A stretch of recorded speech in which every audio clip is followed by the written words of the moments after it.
to A Well-Designed Business. My name is Luann Nigara, and I'm so glad you found this podcast. Together with my husband Vince and our partner Bill, we have grown our company Window Works from the ground up. So I know and I understand the challenges you face in running your interior design business. I also know that your talent alone isn't enough to ensure your success. So on this podcast, we talk about strategies and practical steps to help you grow your business. But make no mistake about it, we have our share of fun here too, mixed in with those aha moments that I love so much. This isn't fluff. Nobody has time for that.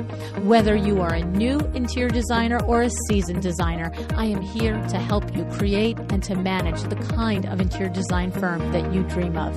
It's straight talk and it's action. Are you ready? Let's get started.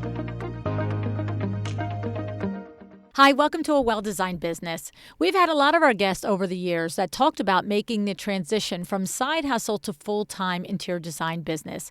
My guest today, Kelly Collier, works a full-time corporate job, but she's been building her business up to providing full-time, full-service design. And if that's not enough, she's also a realtor, so 2 side hustles. And to top it all off, she also has her own podcast, so let's call it 3 side hustles. If you're tired just listening to that list, then you're probably wondering how on earth she manages to commit to all of that. But believe me, when I say she truly does commit. She's not halfway doing any of it. She's a hard worker in all areas of her life, and she manages to keep everything up and provide 100% for her clients as well as her corporate job. This doesn't happen by accident. It's very deliberate on Kelly's part, and it takes a lot of planning, coordination, determination, and dedication, which she's going to share today, okay? She's going to share some of her tips and her tricks to keep everything in balance, and she's going to give us an inside look at how running and growing your business and working a full-time job can work with the right planning. And before we learn more about Kelly, I'd like to take a minute to thank our show sponsor, Kravit, the industry leader in to-the-trade home furnishings. Kravit just recently unveiled their newest collection, Barry Lance Canvas to Cloth. Check it out today and use your coupon code AWDB10 and save 10% off any one purchase of Kravit fabric, wallpaper, or trim. Now, Kelly is the owner and principal of Plot Twist Design in Philadelphia, officially established in February 2019. Today, Kelly has been featured in numerous publications in Architectural Digest AD Pro, Business of Home, Curated Quarters Mag, and others. She's also served as an influencer at Market, sharing trends and finds on the High Point Market Instagram page for fall 2020. Let's see how Kelly manages to keep everything balanced. And also, let's get to know her and hear her tips on how to build up your business even when you have a full-time corporate job.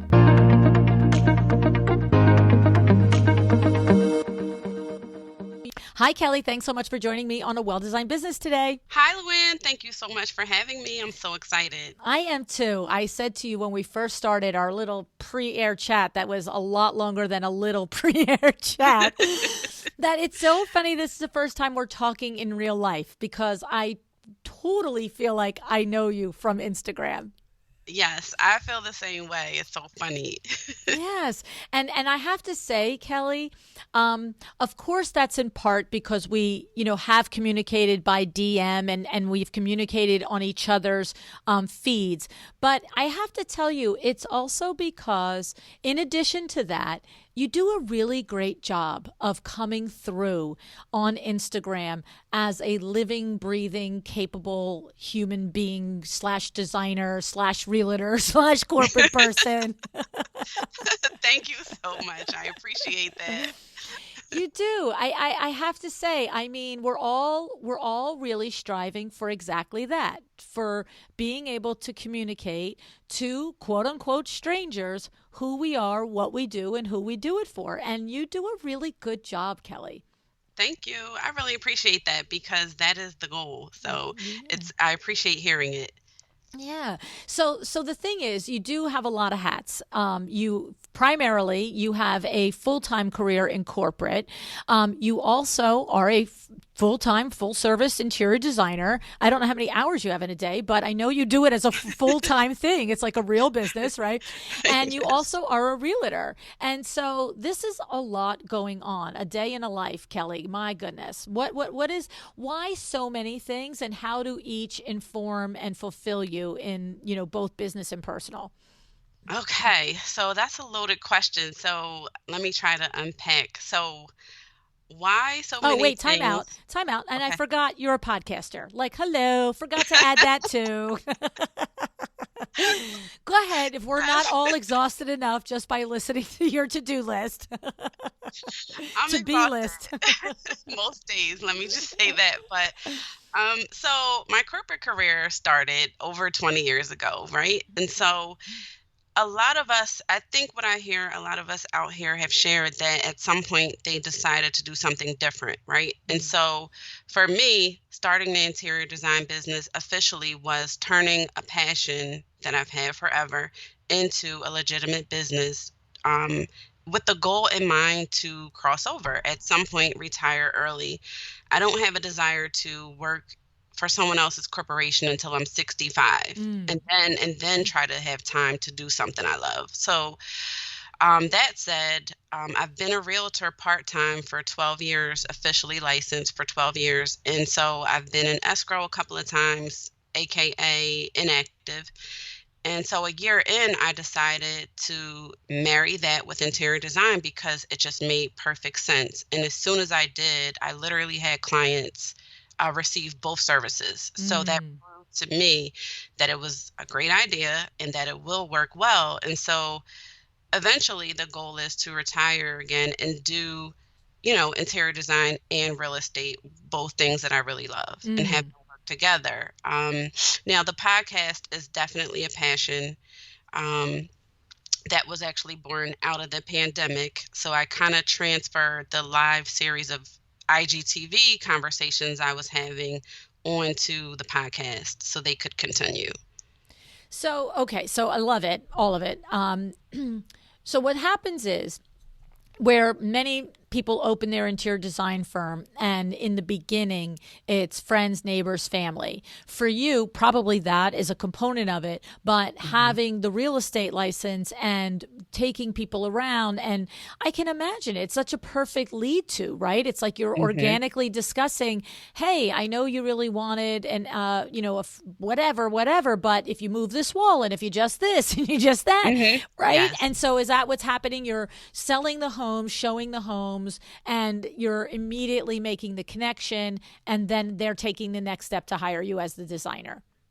It is. And so I'll just share really quickly, like the first time I had a client who used both services was a friend of mine. I did her son's toddler bedroom, and then I casually said to her, I'm getting ready to start doing real estate again. And she said, Oh, great, because I need you to sell my duplex then. And I Mm. said, Cool.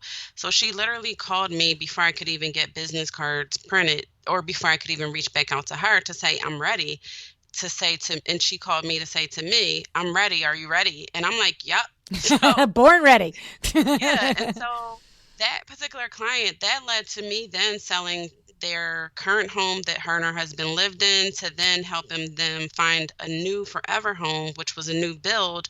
And then that led to me getting hired again on the interior design side to help them with finishes for their new forever home, which is now scheduled for install Saturday. Wow. So it's Wow. like full circle, 3 real estate deals and 2 interior design projects, and then another one brewing for later in the summer to help her with backsplash. Because as you know, most people who get a new build, there is not a lot of customization. Right. So yeah, so it just proved to me quickly that it's smart and it works. That's great. That's great. And so the thing is, has it been a challenge for you because you do it effortlessly? Has it been a challenge for you to um, you know, identify who you are and what you do in Instagram with the two sides of the business? Or like, have you had to have conversations with yourself and get focused? What's that process been like, Kelly? So initially, I started an Instagram page for the real estate separately. And then I talked to someone who specializes in branding. We had a conversation, and she suggested that I do everything on one page, which was a struggle for me because I felt like I don't want to confuse people, but here we go. And so I just sat down, mapped out for myself how I'm going to talk about both and what makes sense. And then I just started kind of rebranding a little bit behind the scenes. And I think that messaging definitely does now come across pretty clear. It does. So were there any struggles in doing that? Like you said, so you get the advice to combine them, but then you said, I've got to sit down and I mapped it out. Any tips in there on what that looked like, on how you really came up with the effective way to commingle the two different businesses? Yes. So I had to think about what I want to post. Mainly the focus is interior design here. However, I offer real estate services as well. So I don't necessarily promote real estate on the page, but I share what's going on in real estate. And I do that mostly in stories. And I do still have the other page. I just don't post as much on there. And so I think it's important, though, that people can have all of that separate information in case they just say, well, I don't need interior design service. I just want real estate service. Then you can look in my profile and click on that, and you can go to that page. And when you contact me from that page, my email subject will say, help me with real estate, for example. Okay. So, and the same thing on my website. I do have a page there that just is for real estate, and you can click from there and contact me the same way. Okay. So what you did was you had a conversation with yourself and you said, self, design is what I really want to do. This is my lead. This is the thing that is my passion. Great real estate. It's not like it's the, second stepsister of the group. It's just not the primary. So the Right. page leads with conversation about design. You may refer to on the main feed possibly real estate, but you explore the real estate aspect through the stories. Right, exactly. And that's mainly because I have to keep in mind what a healthy balance is for me. And Mm. as things happen organically with bringing on clients, that's where I figure out, okay, if I have more real estate clients than I do interior design clients right now, then that's just what's happening right now. But by me leading with interior design, I always have more interior design clients than I do real estate clients, which is manageable for me right now. So when I retire early from the corporate life, then that balance might be different. You know what I mean? But for now, that's the best strategy for me to be able to be successful and keep that realistic balance.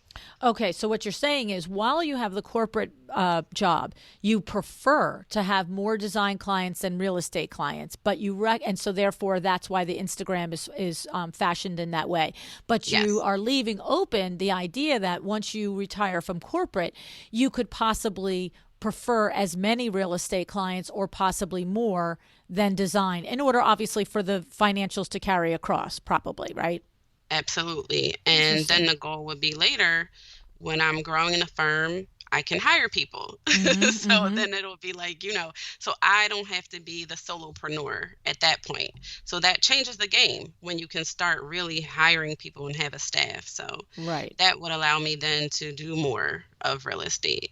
Okay. What I love here is that the nugget in this is the clarity on the priorities.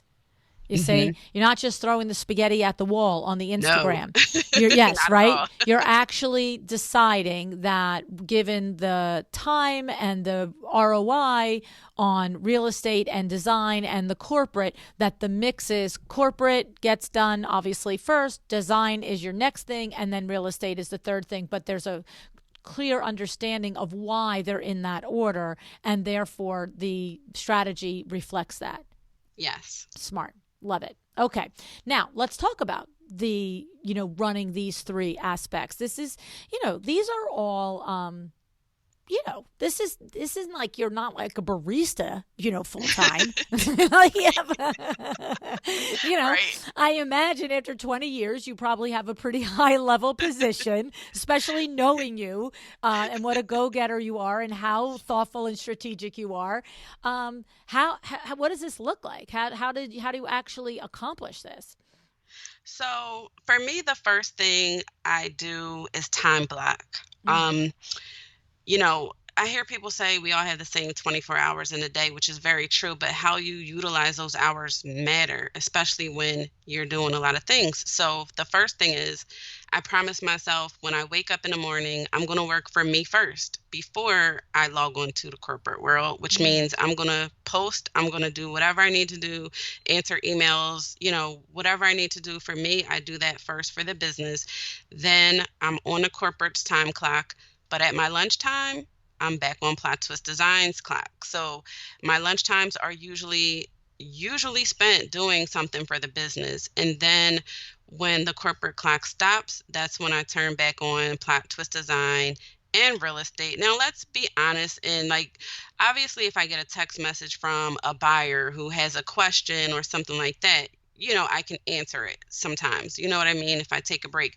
But for the most part, keeping those clear lines is important because I also never want to be questioned about, hey, what are you doing on our time? You know what I mean? Mm-hmm. So I make sure that also clients have that expectation to know I work. I'm very transparent about that. So at 10 a.m., I can't randomly probably answer your email. It's going to be at my lunchtime or in the evening. And even on Google, my business hours start at 5 p.m. So, Oh, interesting. It's mhm, interesting. That's so smart. Well, I think what it is you're right. You touched on two things there that are important. Me having, been an employer for many years, it's not unheard of that I've had people working for me that have other jobs. And mhm, you're right. You cannot be in the situation where the person who's paying your salary is questioning if you're working for them or for yourself on their dollar, right? right, It's right. an integrity thing.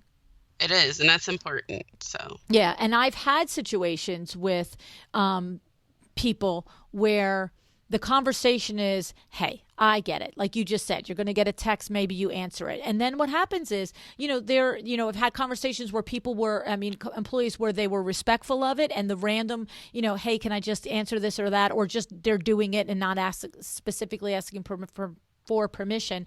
And mhm, but we all understand we're grown-ups. I understand the work is getting done. It's all fine. But I've also been in the situation where people have taken advantage of it. And I've had to mhm. literally say, "Okay, so here's the thing. Not one text, not one call. Right. It doesn't happen because I can't trust that this one isn't the 15th today. So Yes. it's done. You lost your privilege, right? And Mhm, and the thing about that is they definitely lose some credibility in my mind. I'm like, now I'm mhm, looking around the corner at everything. So it's smart. And I just kind of go through this because, of course, we do have many interior designers listening that are in a full time job or part time job while they're also running their interior design firm. And I think sometimes, I've heard it and I've seen it in the Facebook groups where sometimes there's a little like, can you believe that I can't just this during work? And it's like, yes, I can believe right. that. No kidding. Um, Why as a would matter of you? fact, Yeah, that's important to me, and I also happen to have a position where I self-manage my time, and it's more of a responsive role. So that that means you have to have integrity in check, right? And mm, so the people I report to, they'll never be able to say, my customer can't reach me. I have a cell phone that's glued to me for that job, right? mm, And so for things like this, I take vacation time. So there's a clear expectation on both sides that Kelly's off the clock right now. So if somebody's calling me now, I have an out of office message that says I have a vacation day or half a day or whatever that looks hmm like. And so I was very transparent also with leadership to say, I'm doing real estate now. Sometimes settlement dates might change. If I take a day off and then I change it, that could be why. You know what I mean? So, Oh, okay. So yeah. here's really good point because I was going to bring up how you need to establish clear expectations with your clients, but still continuing on how you conduct yourself at corporate. You Mhm. went in and had a conversation with whatever the management team above you is that says this is what I'm doing.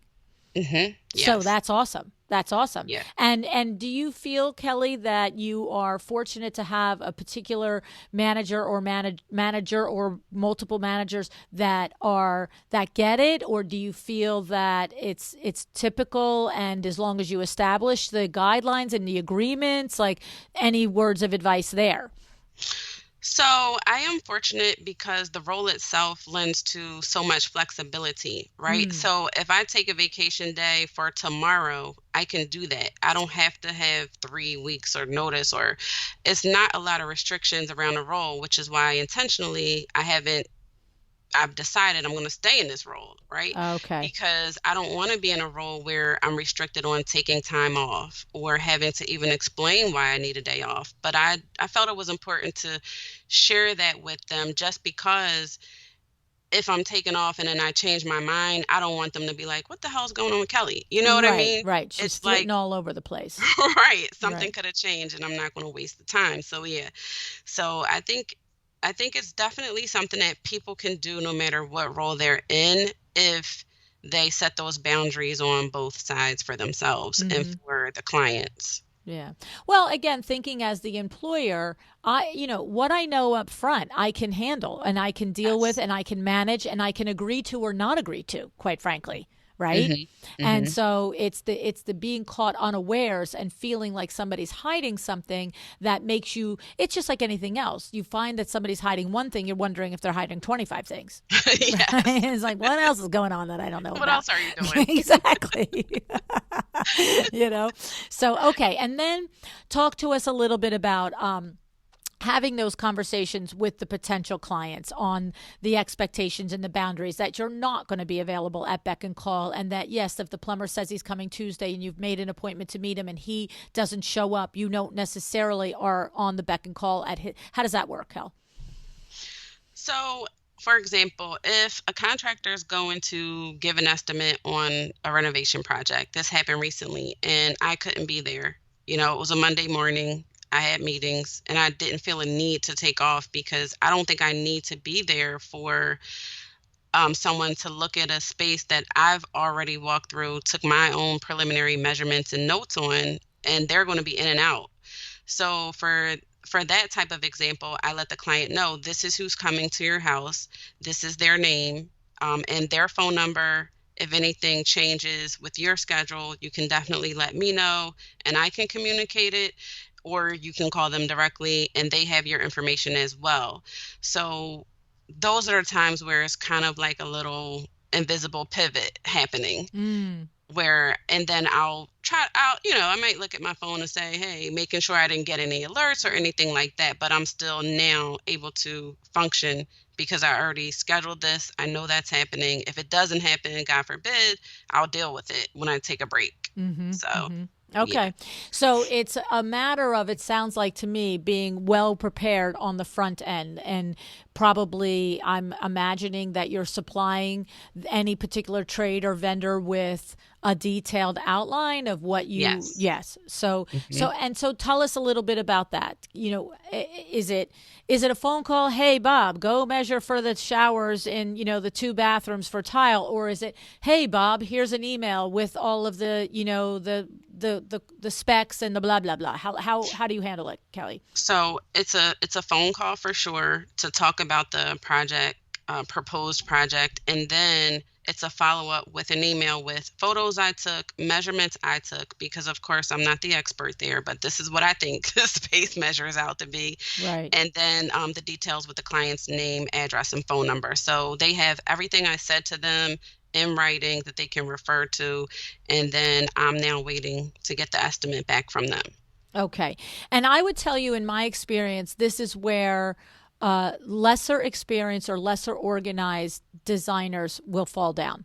They will rely on the phone call only and not the supporting documents with the actual description of what you want done, the pictures, what you said, like you said, your understanding of what is probably capable, but straighten me out, Bob the plumber, if it's not, right, like that type of a Hmm. thing, because that's where the problems happen. Do you agree? Have you I ever do. had, were you always so organized, Kelly, that you did that, or did you learn that because, like, I told you, Bob, and then you left Bob without getting that information? How did that work for you? No, I've started out that way, honestly, I'm so because shocked. I'm being honest because it's just in my nature to be super Yeah. detail oriented. Because, and I think also, I'll just say this, the horror stories I've heard, And that's the advantage of having mentorship, right? Because you learn from other people's mistakes. So Mm. besides the toolbox I have from my corporate life and business acumen in general, it's also coupled with mentor experiences and things, other designers share on your podcast, which I binge listened to as soon as I started. so Thank you. so yeah, I took notes and I listened. So I'm the type of person you don't have to make me a believer. I believe you. Like this is Right. even if I get the estimate back on a napkin, they got what they needed from me the right way. Right, right, right, right, right, right, right. You're right. You might not be so organized, but I am. No, and I love that you're a believer, that line, because I'm the same way. If I listen to somebody that I can tell they know what they're talking about, and just gather and I surmise that I respect them based on what may either knowing them or just hearing them or whatever it is. If it's something that they've done and they have been through and they have successfully executed it, I'm like, I'm there. I'm ready to believe you hmm too. This is the hmm way, right? And Yep. I have to say, it's why I always say on the show, I love the line when I'm now conveying something to somebody in my experience. I always say, in my experience, this is what's going to be a great outcome. In my experience, we should do the window treatment like this. In my experience, we should do the interview like this, because you can't debate somebody's experience. Like, you just can't. Right. Like, I've done it and it Yes. worked. So Let's I'm not argue about that. right. And so I'm very keen on that, when whether they use the line in my experience or not, when I surmise the conversation is from their experience, I'm like, okay, why do we have to say but no to that? Let's say and yes to that, right? Yes. Yes. Yeah, very good. So tell us about it. Look, listen. It's clear. It's clear to me from knowing you on Instagram. It's clear to me now and reaffirmed in this conversation that, you have got a lot of skill set that you probably innately had. And then, of course, 20 years training in corporate. I love that. I have to say, anytime I read an interior designer's About Me page and they give me any insight to their corporate experience, whether it's ongoing or in the past, and what their responsibilities were in that corporate experience, I immediately start to say, oh, yes, that's hmm going to bring great insights to managing my project. And I just think it's hmm a tremendous plus to share that with your potential clients. So look, all the things you learned, all the things you are, all the ways that you do it, but it's still doing it, Kelly. You still have three major responsibilities.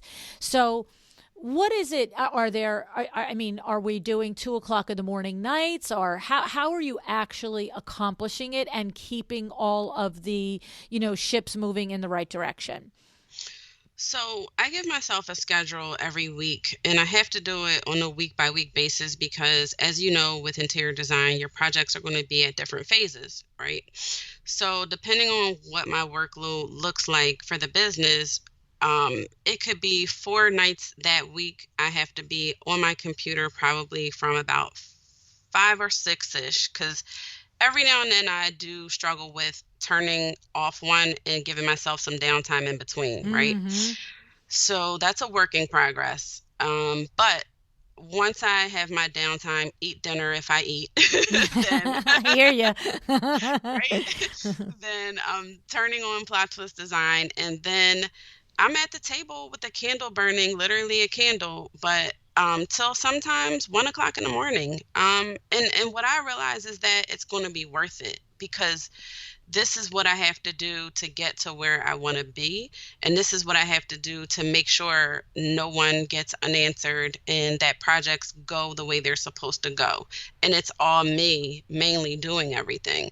So it's a sacrifice of my personal time. That means, okay, I can't watch Netflix until Friday, Mm, or things like that. So I don't have the sacrifice here is that I don't have a whole lot of leisure time where mm. I'm just not doing anything. And when I talk to my mom, she's like, "You're always doing something." Well, yeah, I got three somethings to do, lady.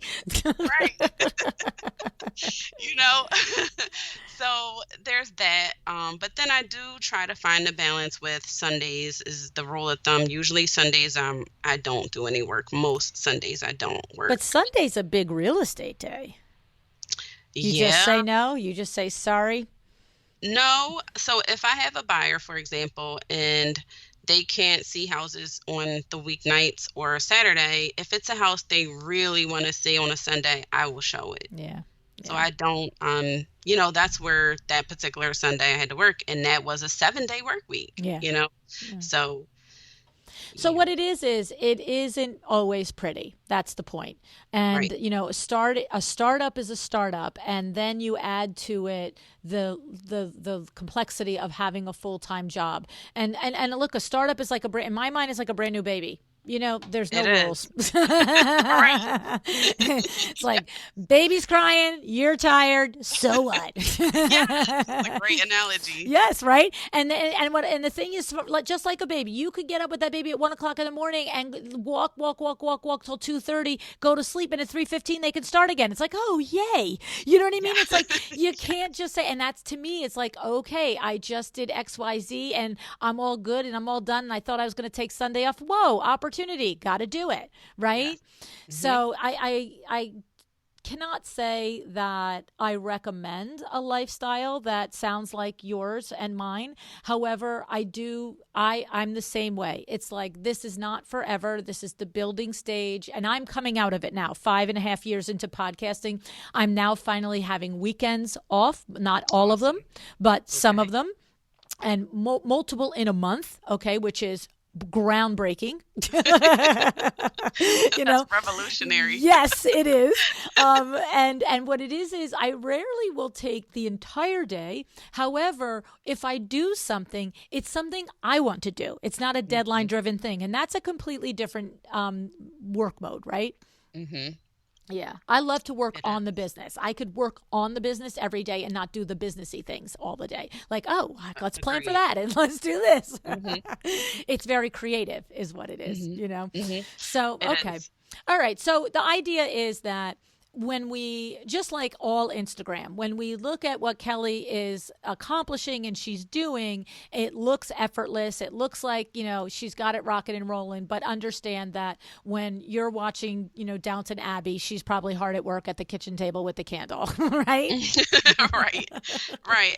And honestly, try to be transparent about it in stories. That, late work night. Mm-hmm. Sometimes even, I think I posted about it once when I went on vacation when the world kind of opened back up last year a little bit. I took a weekend trip and I had to take my MacBook because in case I got an offer, I had to log in to do paperwork. So the thing about real estate is time is of the essence and there Mm. are emergencies, very different than interior design. So that is the only caveat, which is why this year, for example, I have a buyer right now coming up soon. We'll go to closing, but I decided I'm not going to take on any more real estate clients until after I get married because I do not want to be on my honeymoon with a MacBook. Oh, So, you're getting married? Back up, yeah, back up, back up. yes. You know what? Now that you say it, I wonder if I feel like I did see something about that on Insta. I don't know if I'm making it up or not, but so tell us Probably about that. We did. want to hear. We want to hear. Yeah, so that's happening this summer, even despite the pandemic. We decided we don't care if we have to have guest restrictions, but we need to move on with life. Were and you and scheduled just to get married last year and had to delay it? no, No. actually, I Okay. just got engaged last year in February, but we planned to have it in June. So we only delayed it into July because the venue said, hey, we expect numbers to open up a little more around Memorial Day.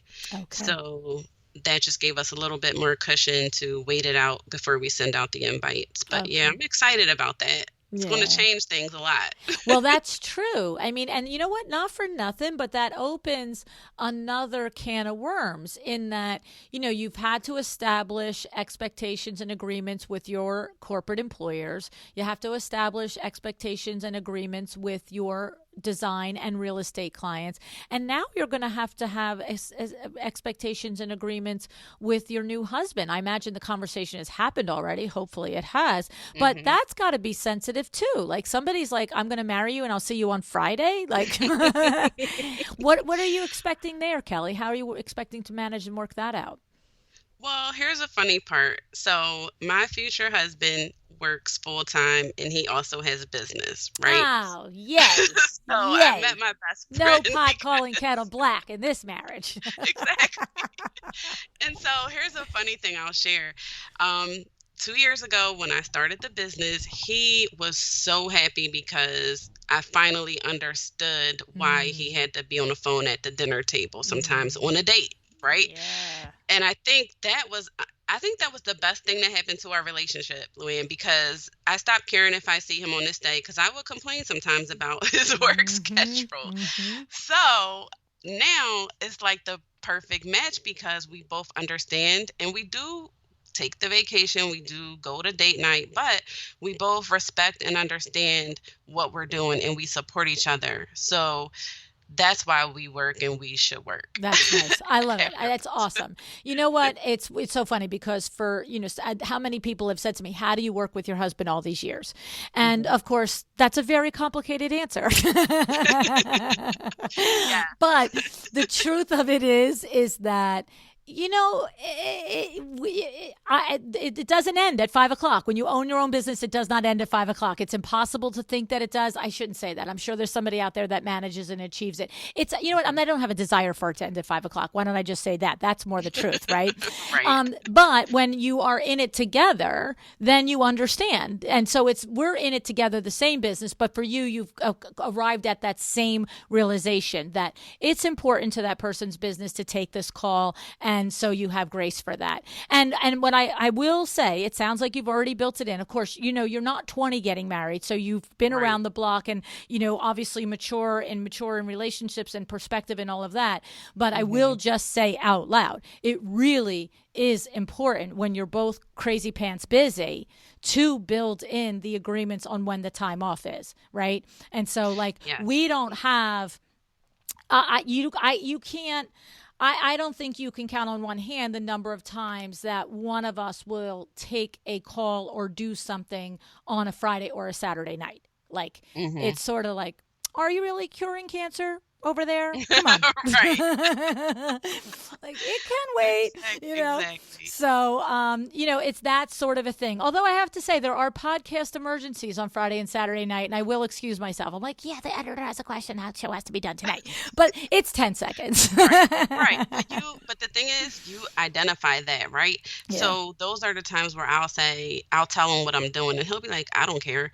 But I feel like out of respect, if we are watching a movie and then something comes up and you can't help but to look at your phone, then it's like, I have to answer this or, Yeah. something like that. But um, interestingly, we are going to get into real estate together and we're actually getting ready to do our first flip together. So I think in our future, Oh, we'll be doing some business stuff together. wow. So that's going to be interesting And what to is see his how that other works. business that he has now? Is it in a related field at present or no?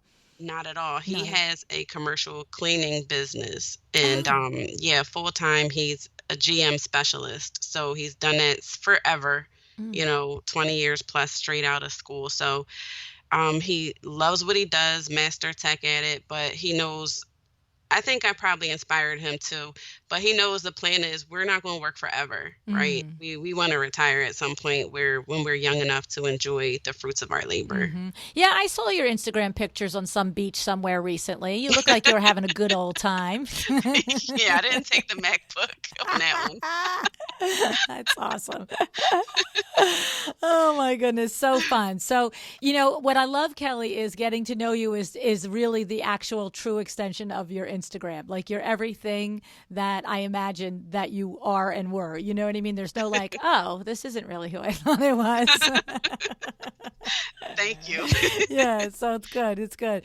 All right. So I love all of this advice and tips, and I think it's awesome. And I also, let's just share with everybody. You do have a daughter, but she's in her 20s, so that's another layer. Like, people listening that are like, wait, but I have a 10-year-old. Like, does Kelly have kids? Right. Mhm, So mhm. that's also, she's self sufficient. She's already a rock star, and she's running her world. Right.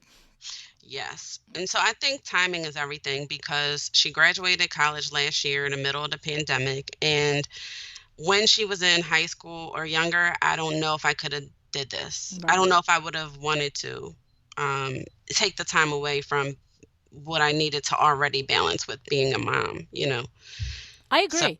And I yeah, would, you know what? Look, I say it all the time. Once you decide to become a parent, that's primary. That's it primary. is. And Hmm. to ditch a high schooler like from 5 o'clock to 1 o'clock in the morning, No four way. nights a week, that's what are you doing? You're not done. No. She's not cooked yet. You Exactly. gotta keep watching the simmering stove over there. Even in college, even in the first couple Yes. years of college, I mean, Yes. this was an only child, never been away from me, so going onto college campus, I was still mothering Mm-hmm. remotely, Mm-hmm. so and you're right, that's the priority, was making sure she's good, and I was the mom who had her and everything because I wanted her to grow up and be like me and kinda be well-rounded and know that you can do multiple things, so I wasn't missing soccer games, I was not Mm-hmm. missing the basketball, the cheerleading, whatever she was doing, I was there. Yes, I I agree. And it's fun to do that with them because it goes away and it's over. And the thing is, if you're listening and your children are little, it's hard to imagine that they will be grown up and gone, but they will. It will. Mhm, It feels like there's a podcast or a program or something. I always remember it's called, Raising Children is the longest, shortest time, right? mhm, Because on a mhm. daily basis, it's long. It's like, oh my Yes. God, put your sneakers on. Yeah. Like, seriously, stop untying your sneakers. I just tied them. We're trying to get in the car. Yes. But then the next thing you know, they're like, see you, bye. I'm going to college. You're like, whoa, what? What happened? I know, I know. I so miss those days Yeah, sometimes. yeah, yeah. Moments. I don't miss the days. I miss the moments, Kelly. Let's The be real. We moments, miss the the moments. moments. You're right. Very glad to have it in my rearview mirror. Yeah. Yeah. No. Okay. All right. Awesome. So lots of great advice and tips.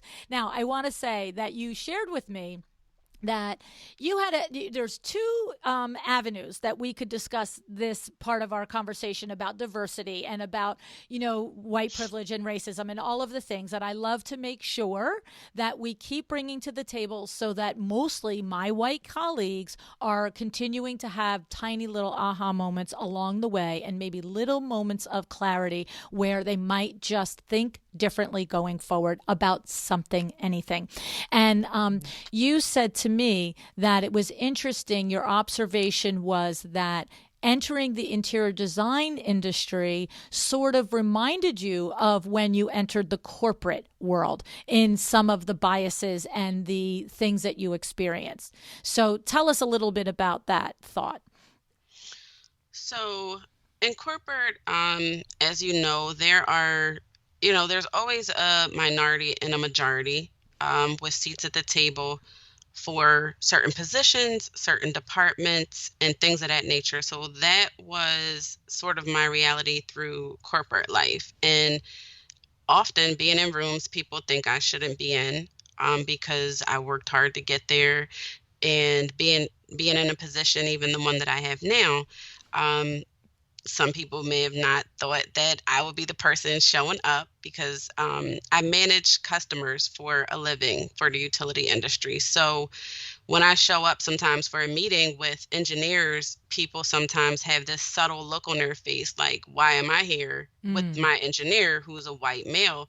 But then when he looks to me to ask me a question and I have to tell the answer, I get a different level of respect. mm. But it's almost like, why did I have to open my mouth and talk for you to appreciate that I have value here? Right. And that's why I'm here with my Olivia Pope coat on because I You're try a to show nut. up like I demand respect here. You are good. So, Some of your pictures on Instagram, I'm just like, whoa, rocket lady. and so, right, and even as a woman, no respecter of race, sometimes in a man's world, because the business corporate world is still very much a man's world, Mm-hmm. unfortunately. So you do have to show up with your power stance or your power coat because you already know what you're getting ready to walk into. But then for me, the extra layer is the fact that I'm brown skin, and also sometimes people may think women don't add the value that we Mm-hmm. do. Mm-hmm. So in interior design, what I noticed right away was there's a hashtag for Black interior designers for a reason. And it's like when I started to do the research and look into and get to know people and follow, people, I quickly just realized, like, wow, it's the same thing. Like, is this in every industry? But then it's like I had that Kelly moment, like, duh, Kelly, it is the world we live in. Doug Kelly, she says. So, I mean, it's the truth. And I've shared that I sometimes can be still naive and oblivious to certain things because growing up, it wasn't necessarily part of my concern, right? Growing up in a diverse area where it was predominantly white, but I felt like absolutely belonged because this is where I live or this is Mm, where I go to school. So in the industry and in corporate, that's how I show up. I belong here. mm, And I'm not uh, oblivious to the fact that the biases exist, but they're not going to define my experience, and I'm just determined not to let them. So yeah, very there's a struggle there, and diversity is needed, more of it. When I went to High Point for the first time, I was like, wow. There was a Black interior designers mixer that I went to, and it was great to meet a lot of the people that I had connected with on Instagram. But it saddened me a little bit because I still see the majority of why we have to have something for just us, or why, you know, it's just something that there needs to be more work. Even on the panel discussions, there's one Black person hmm on every panel, and it's like, you know, Hopefully, at minimum, right? Right? right, Right. at Yeah. least, yeah. Yeah. So Well, yeah, it's funny because I don't know if we were at the same mixer. It was in the tent on the street there that I don't know. yeah. They probably have it every time, but Mhm. what I remember, because I went to that mixer for the Black interior designers, and so many of my guests were there, and so I wanted to meet them in person. You know what I mean? Mhm. And what my I remember thinking, how is it just this many people, right? Because and the tent was filled. It was filled, and there was probably 100 people there. But I'm like, we're in High Point with 70,000 interior designers now. We should need a tent that goes all the way down the block. And Right. that was, I guess, 2 years ago. Of course, High Point now, God, for how many years has it been since? It feels like it's been 100 years since we've been at High Point, right? So it's Mhm. probably October of 19, maybe that Yes. was. And so a year and a half at this point, or is it going to be 2 years? I don't know. But I remember thinking, this is a great, fun gathering and group of people, but how come this isn't 3 times the amount of people? And so to your point, it needs to be more inclusive. And what you're saying is you would rather it not even be necessary to call it out as a Black interior designer event. Is that what you're saying, Cal? I'm not saying it wouldn't be necessary. Mm, I just think that it is necessary because there are, different events that go on that you either have to know someone to be included, or you have to be invited, or perhaps maybe it's not marketed or not seen. mm, It just should be more inclusive in general. mm-hmm. Like I said, with the panel discussions and certain things like that. And then I think when those things become more diversified overall, then you'll see change. Mm, exactly, exactly. Well, I have to say, I may be completely wrong, but what I have observed, and this doesn't have anything to do with race or anything, but when you Mhm. say included, like, maybe you're not invited or whatever, what I have learned is that it feels like an invite only, but it's not. It's weird. Now, it doesn't mean there aren't Mhm. some places and some events that are. But I know that, like, sometimes people are saying, "Oh, you're going to go to such and such." And I'm like, "Well, I wasn't invited." And they're just like, "Well, everyone's invited." I was like, "Well, it doesn't look like everyone's invited. It Yes. feels like you have to be special." So I'm not crazy then. Thank you. No, no, I've experienced the same thing. And it wasn't until often saying over and over again, "Well, I wasn't invited." They're like, no one gets invited. So what I'm Invite saying yourself. is just go where you want to go, Kelly. That's my advice. I just go where you want to Sounds go. good. I'm gonna try that and let you know how it works out. Yeah, okay, right? And I hope it's successful. That's the point of this conversation, right? That if Mhm. you Mhm. were to do that, that you should not get there and feel turned away, and that's the whole point. But and that is the point. I'll leave it at that. And then the other thing that informs your opinion on all of this and your experience, I should say, on all of this is that your mom was the first black woman, what did you tell me, captain in the Philadelphia police force? So she wasn't a captain, Okay. but she was so in a police department, you have different squads. Mm. And so she was the only black woman at her time on the captain's squad. So Oh. that particular squad, you had certain privileges, right? It was great to be on the captain's squad. If anybody knows anything about the Philadelphia Police Department, you probably know, or I don't know if all, police departments are the same, but that meant you had a special detail. So her detail was at a high school, as opposed to writing tickets, and Oh. patrolling other areas and stuff like that. So it's kind of like a sweet job, if you will. Oh, okay. Yeah, so she, in her life, in her career as a police officer, she, had that experience being somewhat of a privilege. And then as a teenager, I inherited that privilege by if I got pulled over, I could say, my mom's a police officer in the five squad, Oh. I'm sorry. And then that was it. I didn't get a ticket. Game in the system, Kelly. Game in the system. And I mean, I don't even know if I deserved the ticket, but I Right. did. I think I might have accidentally ran a light or something. And so, yeah, Wasn't it something still happened. yellow? Yeah, that's what it was. So, but the reality is it was a privilege that most may not experience, right? Mm, right. So a lot of black police officers might not have had the same experience that my mom did, and a lot of my black friends didn't have the same experience that I did growing up. And so transferring that onto my daughter came with a little bit more of a challenge because obviously over the years, I feel like after Obama got in office, I could be wrong, this is just my opinion, that once that happened, I saw a shift in the world where racism became heightened again Mm, publicly. mm, Not that it ever went away everywhere, but I then had to have different conversations with my daughter than what my mom had with me, mm. which is disheartening. So, yeah. Yes. Yeah, I can understand that. It's you know, there was a level of protection there. And we talked to, our friend Rashida Gray talking about being terrified being pulled over by a police officer, right? And you didn't have that experience, but now you raise your daughter and you have to have those conversations and think about those things, right? Yes. Interesting, Yeah. interesting. Not easy, not easy. Yeah. Not easy at all, but it's our reality, and unfortunately, until things change, it's just something that you have to be mindful of. Hmm. And I think just in the industry and corporate and in our everyday lives, it would be nice not to have to deal with all the other stuff, all Hmm. the other biases and segregation that still exists.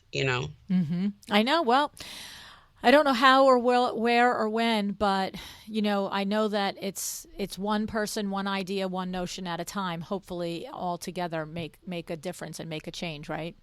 Yes, I agree. I Yeah, agree. yeah, yeah. Well, Kelly, my friend, you are something else. You are a hashtag smart lady for sure. Thank you. Thank you. No, I really have enjoyed taking this friendship from Instagram to real life, and I look forward to actually see. You're in my stomping grounds. I grew up outside of Philly. I didn't even tell you any of that part. So you're Okay. in my stomping grounds. I grew up across from the Tacony Okay. Palmyra Bridge. That's the bridge in Okay. Riverside. So right there on the beautiful Delaware. Okay. I know where that is. Yeah, yeah. And one of my first it certainly wasn't my first job. I started working when I was young, 14 years old. But my first job with a car was opening up the trunk of my car, going around to gas stations and service automobile service stations in Philadelphia, and popping my trunk open and getting the guys to come over and look at my trunk and buy knives and clocks and dishes from me for their Oh my wives and girlfriends. gosh. Yes. Oh my So goodness. yeah, so I used to, pack up my trunk and drive over to Philly and ride around and sell A crack. sales lady right from the Yeah. beginning. Could you imagine 17 years No, I old, cannot. 100 pounds soaking wet, as green as they come? Hey guys, come on over here. I got some knives, a clock. Wouldn't your girlfriend love this? Yeah, come on. No, you were bold. I think I was working at Wawa at 17. Oh God, it's so funny. The thing. So Philly is I love Philly. It's a great town. Yeah, So it is. anyway, well, thank you, Kelly, so much for coming on the show. I really enjoyed getting to know you and your three main businesses. Thank you so much for having me. This has been, like I had mentioned to you previously, when I first started binge listening to your podcast, I was like, when I grow up in this industry, I want to be on Lou and Kara's podcast. So I'm not fully grown up yet, but I must be growing. Well, So you know what, Kelly? As I said, you stand out. You do. You stand thank out, you. and it's noticeable, and that's why I reached out and said, let's do this because it's just that in a nutshell. You're standing out, and you're doing it right, and it's noticeable, and I admire it and I respect it. So that was why I wanted to have you on. Thank you. I really appreciate it. Thank you so much. You're welcome.